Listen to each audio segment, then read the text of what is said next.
Welcome to Uriah Heep, the Magician's Podcast. I'll be covering every studio song the band has recorded and every bonus track that I can find.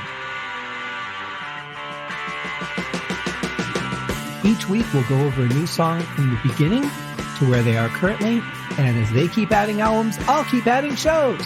Let the deep dive party begin. In the magic garden, some were singing, some were dancing. Hello and welcome to Uriah Heep, the Magician's Podcast. We are now in season 14. No, we're not. We have one more piece of business to finish up Conquest before we get into Abominog. I just wanted to point out that I did a little bit of digging, and I found out that the cover photo, and I specifically say photo, is credited to Martin Poole. The reference to Rachel Gutek is she worked on the reissue of the artwork for the deluxe edition CD, as she did for Abominog. Now, it's interesting that it says photo because it really looks like a pencil drawing to me, but it very well could have been a photo and then was just treated to look, old time and wartimey. And they did a great job on that. If that's the case, it certainly looks a bit of a period piece, I have to say. Now for Abominog, and welcome to season 14, Abominog. We're now on season 14, Abominog, and I'm just going to get the artwork right out of the way. The cover illustration was done by Lee Edwards, but the design was Martin Poole, and once again, the reissue design was done by Rachel Gutek. Now, this cover, this was my introduction to Uriah Heep. As far as I consciously know, I'm not saying I'd never heard Uriah Heep before. There's a good chance I had at some point, being into bands like Deep Purple, listening to classic rock radio, even though it wasn't really classic rock at the time. There's a very good chance I heard Easy Livin', Tears in My Eyes, something like that. But the first time I'm consciously aware of Uriah Heep was for the song Think It Over. And that's on this album. And so it was a while before I would make a connection to the older songs. Even I think when I first started getting into the older albums, I'm like, wait a minute, isn't that the same band?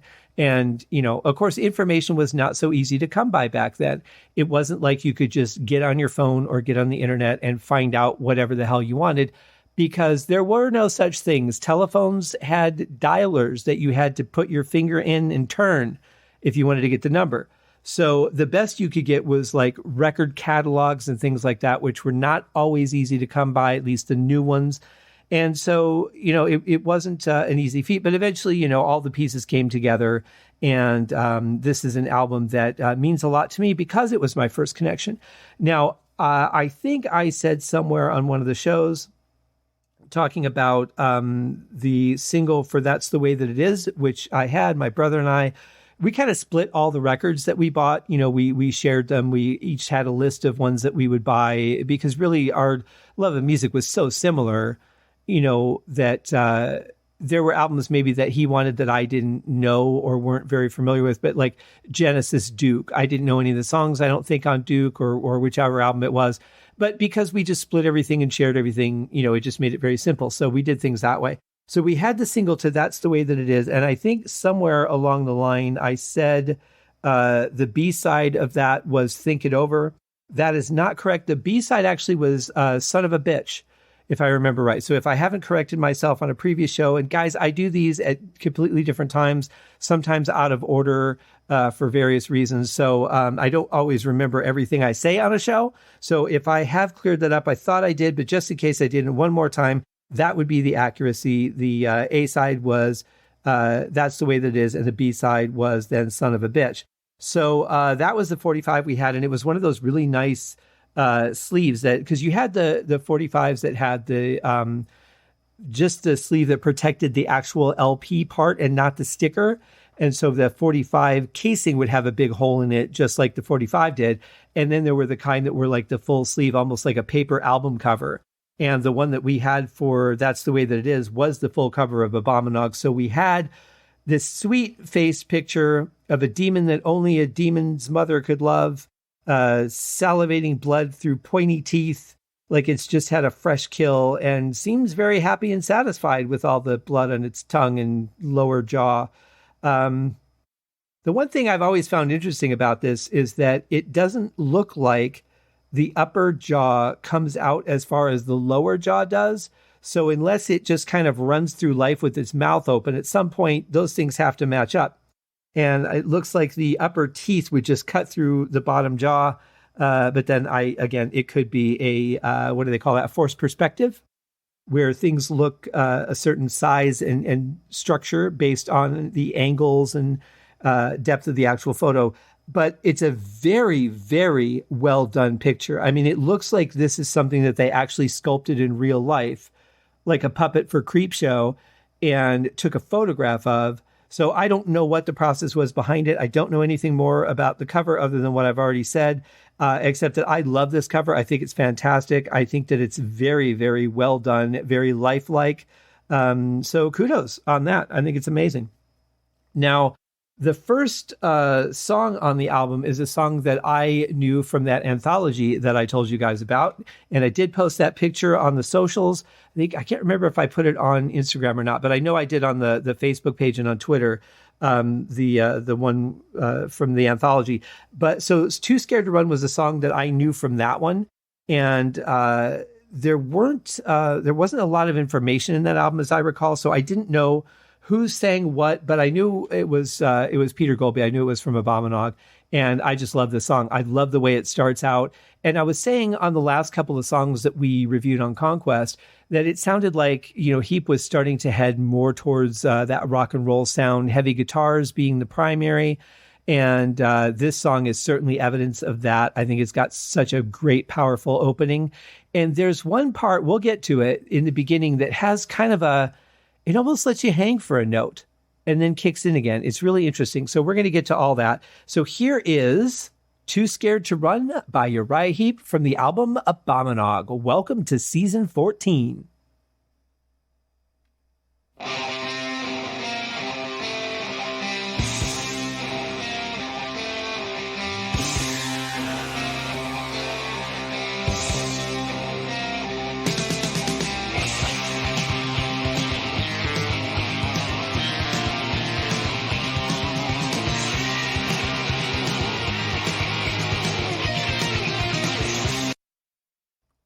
Wow. What a great intro, not only to the song, but to the album itself.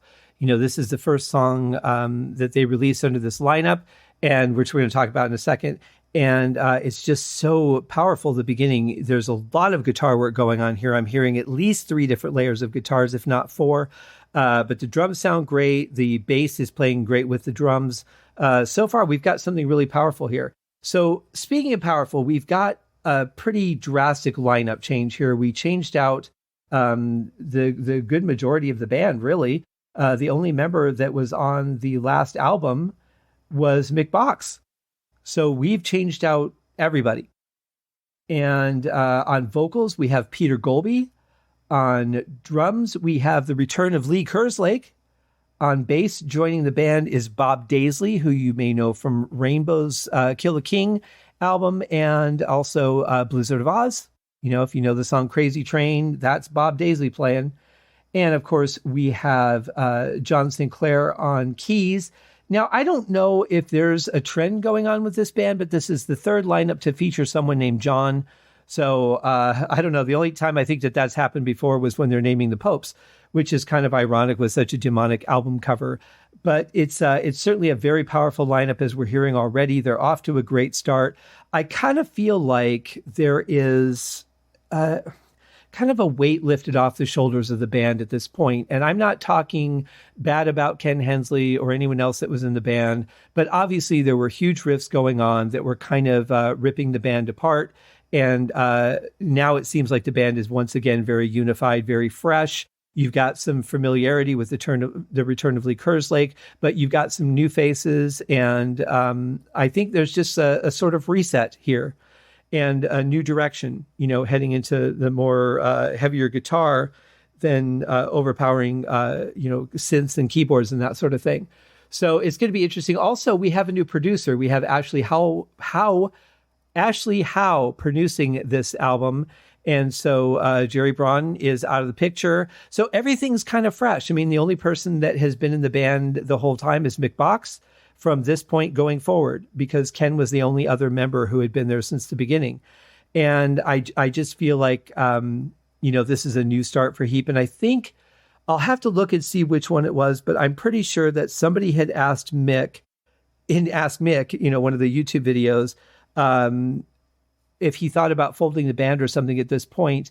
And I remember him saying something about that was when Lee Kerslake came back and said they wanted an American band for Ozzy to do the tour.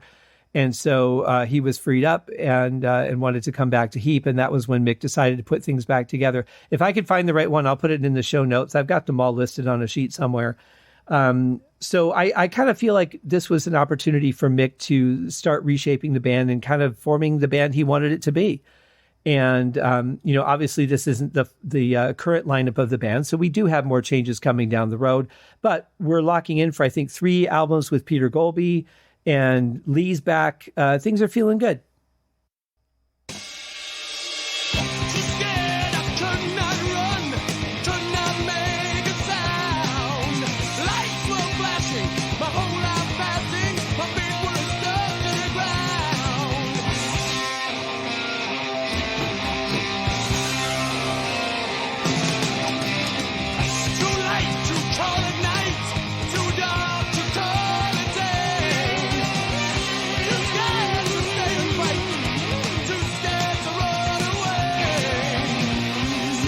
Man, this is a band on fire.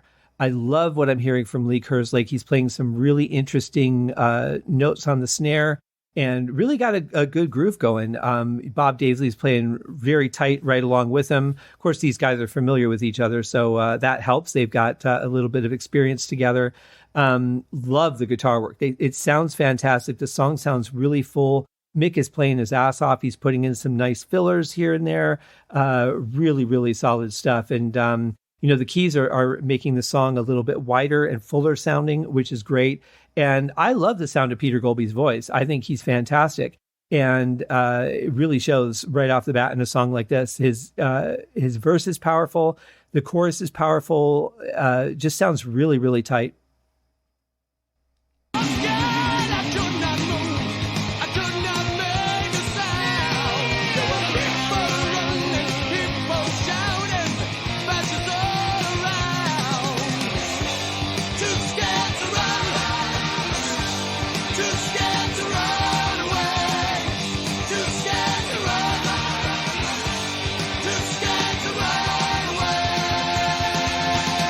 There is a really cool delay on the word run.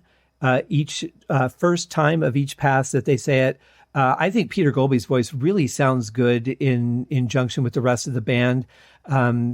This just really works on all the levels. And I like that Lee Kerslake is keeping up that snare during the chorus, because it would be really weird if you had this really cool groove going and then the chorus comes up and you're like, I'm just going to play straightforward. It's just going to kill that groove. So I really like that he did it there. But yeah, it sounds great.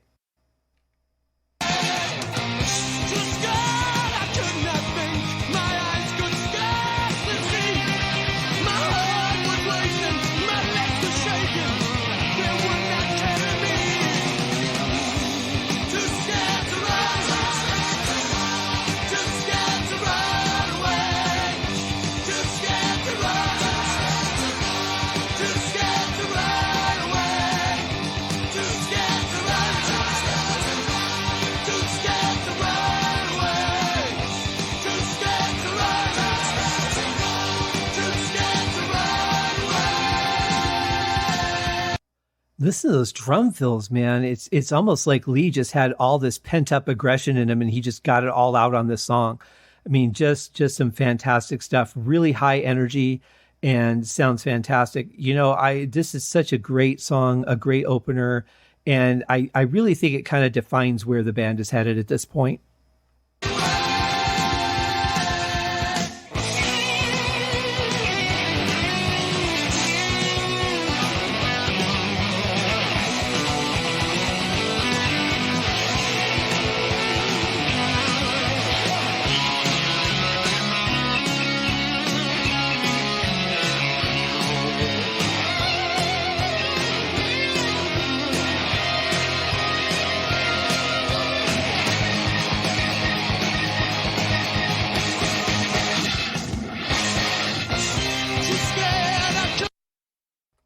That is what I'm talking about. That, ladies and gentlemen, is rock and roll. Killer guitar work, killer keyboard work, bringing that Hammond B3 back into the fold very strongly, playing very well with the guitar. Nice balance between the two. Good, just hard edge grind. I absolutely love it.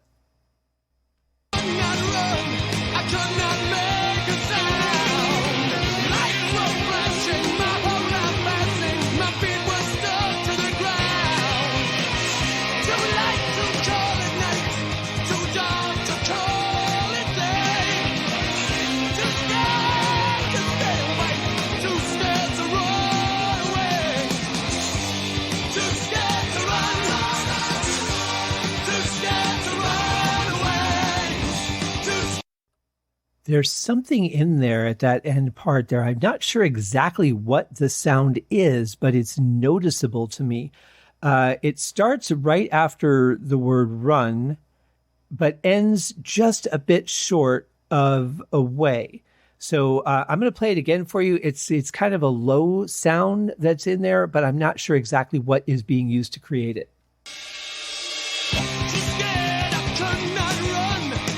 It sounds kind of percussive to me, but it may have been, I mean, it could have been any source. It could have been somebody hitting cardboard. It could have been, everybody walking at the same time very fast. I mean, it could have been so many different things. But whatever it is, it's kind of a neat, almost like an Easter egg, because it's pretty well buried in there, but it's also audible.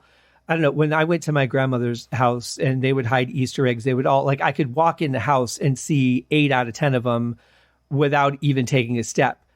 And, so when I say Easter egg, that doesn't necessarily mean in my mind that it was all that hidden.